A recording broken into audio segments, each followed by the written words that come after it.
Hello बच्चों की हालचाल। तो स्वागत है अपनी पाठशाला में। आशा करता हूं आप लोग की बिंदास होंगे, बोले तो झक्कास।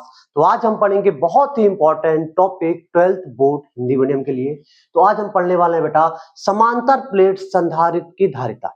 इसके पहले मैंने एक वीडियो अपलोड किया है बेटा, जिसको भी धारिता नहीं पता, संधारित्र नहीं पता है क्या, वो वीडियो जाके टाइप कर सकता है अपनी पाठशाला दिग्विजय सर संधारित्र किसे कहते हैं। तो आज हम पढ़ेंगे समांतर प्लेट संधारित्र की धारिता का व्यंजक। जब प्लेटों के मध्य क्या हो बेटा, निर्वात हो। क्या हो बेटा, निर्वात। तो अब बेटा ये डेरिवेशंस बहुत इंपॉर्टेंट है। अगर आपको ये डेरिवेशंस करना है तो आपको बेटा कुछ पता होनी चाहिए। सबसे पहले तो आपको समांतर प्लेट संधारित्र की धारिता का फार्मूला पता होना चाहिए। तो फार्मूला क्या होता है बेटा, धारिता को शो करते हैं बेटा सी से। फार्मूला होता है आवेश बटा प्लेटों के मध्य का विभवांतर। अब आपको अगर धारिता निकालना है तो विभवांतर तो निकालना ही पड़ेगा बेटा प्लेटों के मध्य। तो बेटा दो प्लेटों के मध्य अगर आपको विभवांतर निकालना है तो उसका फार्मूला क्या होता है बेटा, डेल बी बराबर E minus del R. Del R क्या है बेटा, प्लेटों के बीच की दूरी। अगर बेटा कोई मैं यहाँ पे प्लेट बना रहा हूं, समांतर प्लेट संधारित्र पता ही नहीं पता बेटा, एक प्लेट पे क्या होता है प्लस आवेश आता है और दूसरी प्लेट में क्या होता है बेटा माइनस आवेश होता है। ये प्लस क्यू हो गया, ये माइनस क्यू हो गया, यहाँ पे इसको अर्थिंग कर दिया जाता है ऐसे। ये हो गया बेटा आपका समांतर प्लेट संधारित्र। इसकी बीच की दूरी क्या होगी बेटा, कुछ डी डी रहेगी। और आपको पता है कि बेटा जो विद्युत क्षेत्र है प्लेट के बीच में होगा, किधर से किधर होगा बेटा, प्लस से माइनस की ओर होगा। और कितना होगा बेटा ये अभी आपको मैं निकालना बताऊंगा। तो अगर आपको विभवांतर निकालना होगा तो इन प्लेटों के बीच का विभवांतर क्या हो जाएगा, भी। विद्युत क्षेत्र कितना है बेटा, ई। इनके बीच की दूरी कितनी है बेटा, डी। आया बेटा समझ में कि नहीं आ गया। फिर इसके बाद मेरा टारगेट क्या रहेगा बेटा, विद्युत क्षेत्र निकालने का। और विद्युत क्षेत्र आप जब ही निकाल पाओगे जब आपको बेटा पहले चैप्टर का ये कॉन्सेप्ट पता होगा कि किसी एक समान आवेशित पतली चादर के कारण विद्युत क्षेत्र की तीव्रता का परिमाण कितना होता है। तो अगर कोई बेटा बहुत पतली प्लेट है, जैसे एग्जांपल्स के लिए बता रहा हूं बेटा, ये कोई मैं क्या ले रहा हूं, बहुत पतली प्लेट है, इसपे पूरे पे प्लस आवेश है। तो चाहे आप इस तरफ देखो, किसी भी पॉइंट पे देखो, विद्युत क्षेत्र कितना होगा बेटा, सिग्मा बटा 2 एप्सिलॉन नॉट। और सिग्मा क्या होता है बेटा, पृष्ठ आवेश घनत्व होता है। क्या होता है बेटा, पृष्ठ आवेश घनत्व। मतलब जो भीड़ होगी ना बेटा आवेश की, कहां पे होगी बेटा, पृष्ठ। पृष्ठ का मतलब क्षेत्रफल। तो आवेश पर यूनिट क्या हो जाएगा बेटा, क्षेत्रफल। इतना आपको अगर याद है, इतना आपको दिमाग में सेट है तो ये डेरिवेशन आपसे हो जाएगा। तो इसको करना कैसे बेटा, डेरिवेशन को सबसे पहले क्या बनाएंगे बेटा, समांतर प्लेट संधारित्र। तो समांतर प्लेट संधारित्र का डायग्राम क्या हो जाएगा बेटा, एक दो प्लेट बनाना है, एक में क्या रखना है बेटा, प्लस क्यू रखना है। क्या रखना है बेटा, प्लस क्यू रखना है। और एक में माइनस क्यू रखना है। ये हो गया बेटा, ये माइनस प्लेट हो गई। ये क्या हो गया बेटा, प्लस क्यू। इस वाले प्लेट में क्या है बेटा, प्लस क्यू अभी रहेगा, इसमें क्या रहेगा बेटा, माइनस क्यू। इसको बेटा कई बुकों में अर्थिंग ऐसे ये। इसकी बीच की दूरी कितनी बेटा, डी। आया बेटा समझ में कि नहीं, हो गया। तो ये मैंने क्या ले लिया बेटा, समांतर प्लेट संधारित्र ले लिया, जिसके बीच की दूरी क्या है बेटा, डी है। अब बेटा ये प्लेट में से लाइन नहीं बनी, ये प्लेट ऐसी रखी हुई है, एक प्लेट ये रखी है, एक प्लेट ये रखी हुई है, और इनके बीच की दूरी कितनी है बेटा, डी है। अब बेटा मेरे को अगर क्या चाहिए, धारिता चाहिए। तो सबसे पहले मेरा टारगेट क्या होगा बेटा, डेल भी। अब डेल भी जब ही निकाल पाओगे जब आपको क्या पता होना चाहिए बेटा, विद्युत क्षेत्र पता होना चाहिए। तो अब बेटा मेरे को विद्युत क्षेत्र देखना है। तो बेटा आपको विद्युत क्षेत्र जब देखना है तो बाहर विद्युत क्षेत्र कितना होगा, इधर कितना होगा, बीच में कितना होगा। मेरे को बेटा बीच के विद्युत क्षेत्र से मतलब है कि इधर विद्युत क्षेत्र का परिमाण कितना होगा। तो बेटा आपको ही पता है, अगर कोई प्लेट है बेटा, ये प्लस प्लेट है, ऐसे डायग्राम बनाए। ये आपकी क्या है बेटा, प्लस प्लेट है, और ये क्या है बेटा, आपकी माइनस प्लेट है। मैं क्या बोला कि अगर किसी भी प्लेट में आवेश है, एक समान रूप से आवेश का वितरण है, तो विद्युत क्षेत्र कितना होगा बेटा, सिग्मा बटा 2 एप्सिलॉन नॉट। अगर बेटा इस बिंदु पे अगर मैं क्या देखूं, ये पहली प्लेट है, ये दूसरी प्लेट है बेटा, इसमें प्लस आवेश है, इसमें क्या है बेटा, माइनस है। तो पहली प्लेट के कारण विद्युत क्षेत्र की दिशा कहां पे होगी, प्लस के कारण कहां पे होती है बेटा, बाहर की ओर होती है। तो लो भैया ये बाहर की ओर हो गई। और माइनस कान कहां पे होगी बेटा, अंदर। अब भैया इन दोनों विद्युत क्षेत्र के परिमाण क्या है बेटा, सेम है। तो आपको पता है ना विद्युत क्षेत्र कौन सी राशि है बेटा, सदिश राशि है। और जब दो सदिश राशि विपरीत दिशा में हो और परिमाण क्या हो बेटा, बराबर हो, तो बेटा कुल बिंदु ए पर कुल विद्युत क्षेत्र कितना आएगा बेटा, 0।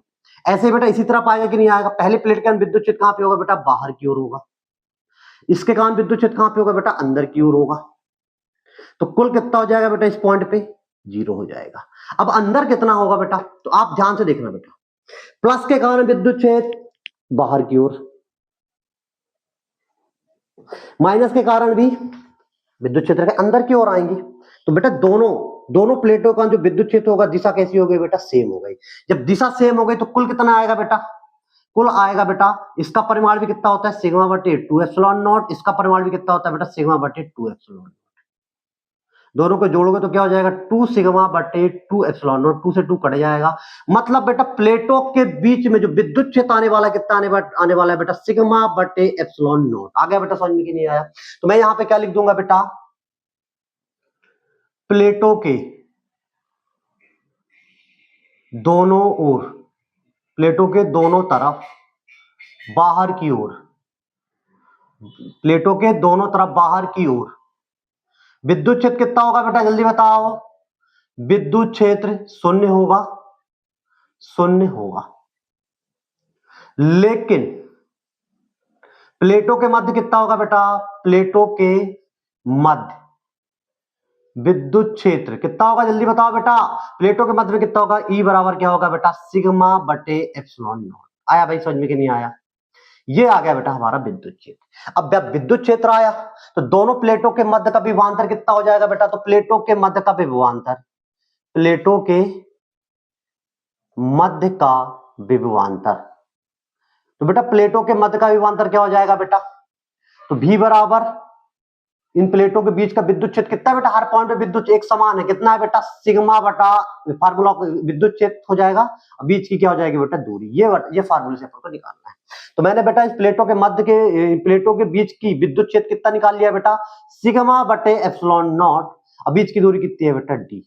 ये हो गया बेटा विभवांतर। अब आपको पता है सिग्मा बराबर कितना होता है बेटा जल्दी बताओ, आवेश बटा क्षेत्रफल। तो सिग्मा की जगह क्या रख दोगे बेटा क्यू बटा ए एप्सिलॉन नॉट, ये डी पहले से, ये क्या आ गया बेटा आपका विभवांतर। अब आपको विभवांतर मिल गया तो क्या निकाल लोगे बेटा, संधारित्र किसकी बेटा, समांतर प्लेट की। तो संधारित्र क्या हो जाए बेटा, सॉरी समांतर प्लेट संधारित्र की क्या हो जाएगी बेटा धारिता। तो धारिता का फार्मूला क्या है बेटा जल्दी बताओ, सी बराबर क्या है बेटा क्यू बटा डेल वी। आ गया समझ में? ये मैं डेल वी निकाला हूं, क्या निकाला हूं बेटा डेल वी निकाला हूं, विभवांतर निकाला हूं। तो बेटा क्यू डेल वी विभवांतर कितना आया बेटा Q D A epsilon not, तो क्यू से क्यू कट जाएगा, ए एप्सिलॉन कहां पे चल जाएगा बेटा ऊपर चला जाएगा, तो ए एप्सिलॉन नॉट बटा डी। ये बेटा आपकी धारिता हो गई, किसकी धारिता हो गई बेटा समांतर प्लेट संधारित्र की धारिता, जब संधारित्र के बीच में क्या हो बेटा निर्वात हो, निर्वात या वायु हो। आया भाई समझ में कि नहीं आ गया? तो ये हो गया बेटा आपका डेरिवेशन। अब इसी क्वेश्चन में पूछ लिया जाता है बेटा कि समांतर प्लेट संधारित्र की धारिता किन किन चीजों पर निर्भर करती है, तो यहां से निकाला गया बेटा, रटना नहीं, फार्मूला देखो बता लोगे किन किन चीजों पर निर्भर करती है। तो सबसे पहले किसके ऊपर निर्भर करती है बेटा प्लेटों के क्षेत्रफल के ऊपर, किसके बेटा प्लेटों के क्षेत्रफल पर, प्लेटों के क्षेत्रफल पर निर्भर करती है। कैसे निर्भर करती है बेटा अनुक्रमानुपाती, अनुक्रमानुपाती का मतलब कि अगर प्लेटों का क्षेत्रफल ज्यादा होगा तो धारिता भी क्या होगी ज्यादा, प्लेटों का क्षेत्रफल कम तो धारिता भी क्या होगी बेटा कम होगी। ये ऑब्जेक्टिव में पूछा जाता है। दूसरा किसके ऊपर निर्भर करता है बेटा डी के ऊपर, प्लेटों के बीच की दूरी के ऊपर निर्भर करता है। किसके ऊपर निर्भर करता है बेटा प्लेटों के बीच की दूरी।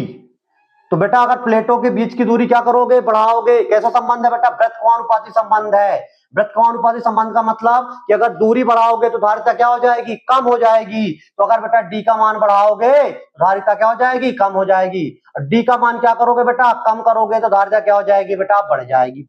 और लास्ट किसके ऊपर निर्भर करता है बेटा माध्यम के ऊपर, किसके ऊपर निर्भर करता है बेटा माध्यम पर निर्भर करता है। किसके ऊपर निर्भर करता है माध्यम पर निर्भर करता है। आया बेटा समझ में कि नहीं आया? तो ये हो गया बेटा समांतर प्लेट संधारित्र की धारिता का व्यंजक, और वो किन किन चीजों पर धारिता निर्भर करती है ये बेटा मैं एक्सप्लेन कर दिया। तो यहां से बेटा आपका डेरिवेशन भी 2 या 3 नंबर का पूछा जा सकता है, यहां से ऑब्जेक्टिव क्वेश्चन भी पूछे जा सकते हैं। तो अगर बेटा आपको समझ में आया तो इसका स्क्रीनशॉट ले लो, और अगर आपको बढ़िया लगा तो बेटा लाइक कमेंट जरूर करें। ऐसे वीडियो में आपको लाता रहूंगा। जब तक के लिए ओके बाय, जय भारत जय हिंद।